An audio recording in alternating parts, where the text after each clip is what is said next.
DKL, les conseils de Patrick Grimm, comportementaliste animalier et éducateur canin. Quand on va adopter un chien, c'est pas toujours évident de faire le bon choix. Comment est-ce qu'on pourrait, par exemple, dénicher le chien de ses rêves ? C'est effectivement assez complexe au point de départ. Beaucoup de gens font un peu un choix comme ça, coup de cœur. Et le coup de cœur n'est pas toujours forcément indiqué. La première des choses à voir avant d'acheter un chien, c'est déjà d'analyser son propre caractère. Le caractère du maître ? Du maître, effectivement. Parce qu'il faut que ça fonctionne ensemble. Oui. Et donc, pour faire le bon choix, il faut d'abord se connaître soi-même.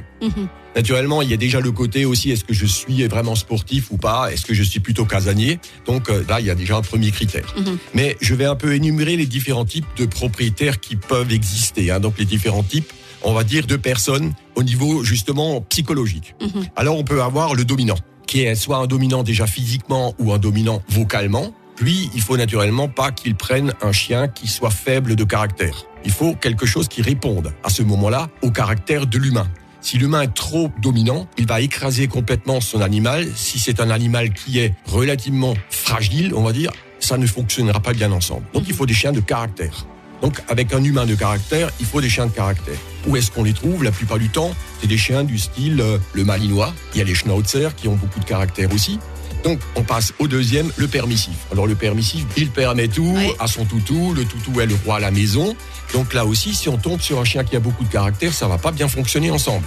Parce que il va prendre justement la position de dominant par rapport au permissif et il risque d'aller au clash. Troisième, c'est l'anxieux. La personne qui a peur un peu de tout et qui a surtout peur de perdre l'amour de son chien. C'est des gens que je rencontre très très souvent qui me disent oui, mais si je lui interdis ça, il va plus m'aimer, mon chien. Du coup, on lui laisse tout faire. Ensuite, il y a l'ambivalent. Alors ça, c'est le monsieur ou la madame qui interdit des choses pendant un jour et puis le lendemain, c'est autorisé. Donc c'est un peu pareil, on peut rejoindre un peu l'éducation des enfants.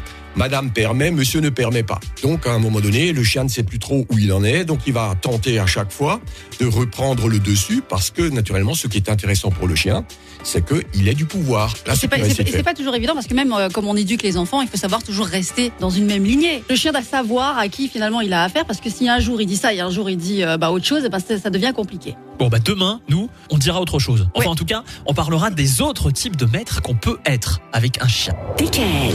Retrouvez l'ensemble des conseils de DKL sur notre site internet et l'ensemble des plateformes de podcast.